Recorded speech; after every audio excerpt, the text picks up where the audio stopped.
భరశర్మ గారు, మరి చాలామంది యాత్రికులు అక్కడ బోర్డర్ దగ్గర వీసా పెర్మిట్ కోసం వెయిట్ చేస్తున్నారండి. ఇండియన్ ఎంబసీ కూడా రావద్దు అని హెచ్చరికలు జారీ చేస్తుందని వింటున్నాం కదా.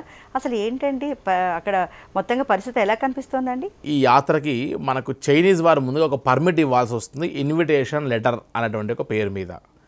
సో ఆ ఇన్విటేషన్ లెటర్ అనేటువంటిది వన్స్ ఇచ్చిన తర్వాత నెక్స్ట్ దానికి స్టెప్ బై స్టెప్ ప్రాసెస్ జరుగుతూ వస్తుంది. మనకి ఈ రకంగా ఒక ఇన్విటేషన్ లెటర్ అనేటువంటిది మనకు ప్రొడ్యూస్ చేస్తారు.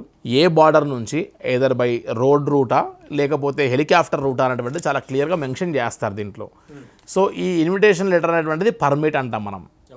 ఈ పర్మిట్ వచ్చిన తర్వాత నెక్స్ట్ ప్రాసెస్ ఏంటి, ఈ సంవత్సరం గ్లోబల్ వెరిఫికేషన్ అని ఒక ఏఐ సిస్టంతో మన యొక్క బ్యాక్గ్రౌండ్ వెరిఫికేషన్ చేస్తున్నారు. సో ఈ పర్మిట్ లెటర్ అనేది వన్స్ వచ్చిన తర్వాత మళ్ళీ మనం గ్లోబల్ వెరిఫికేషన్కి సబ్మిట్ చేయాలి. ఆ గ్లోబల్ వెరిఫికేషన్కి సబ్మిట్ చేసిన తర్వాత 4 వర్కింగ్ డేస్ సమయం తీసుకోవచ్చు.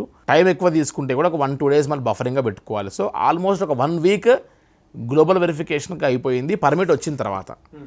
నెక్స్ట్ ఈ ఒక గ్లోబల్ వెరిఫికేషన్ అంతా పూర్తి అయిన తర్వాత మన ఇండియన్ పాస్పోర్ట్ హోల్డర్స్ అన్నీ తీసుకొని వెళ్ళి మనం ఢిల్లీ ఎంబసీలో సబ్మిట్ చేస్తాం.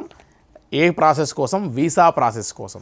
సో ఇది ఆ వీసా ప్రాసెస్ మీద మీకు గమనిస్తే గ్రూప్ పర్మిట్, గ్రూప్ వీసా అని క్లియర్గా ఉంటుంది ఇక్కడ. కాబట్టి వన్స్ హైదరాబాద్ నుంచి కానీ మన భారతదేశం నుంచి ఏ ప్లేస్ నుంచి ట్రావెల్ చేస్తున్నా సరే అసలు ముందు పర్మిట్ వచ్చిందా, వచ్చి ఉంటే ఈ పర్మిట్ లెటర్ని వాట్సాప్ పంపించండి అని చెప్పడగాలి.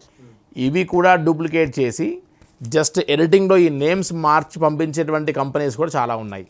సో ఆ డాక్యుమెంట్ని అథెంటికేటెడ్ డాక్యుమెంటా కాదా, నెక్స్ట్ వీసాస్కి అప్లై చేశారా, చేసి ఉంటే ఇలా వీసా కాపీ వచ్చిందా, వచ్చి ఉంటే సో అప్పుడు మనం ఫ్లైట్ టికెట్ అప్పుడు బుక్ చేసుకొని వెళ్ళాలి తప్ప రెండూ లేకుండా ట్రావెల్ ఏజెంట్ ఎవరో ఫోన్ చేశారు మేము వెంటనే వచ్చేస్తున్నాం అని అంటే అథెంటికేటెడ్ వాతావరణం కాదు.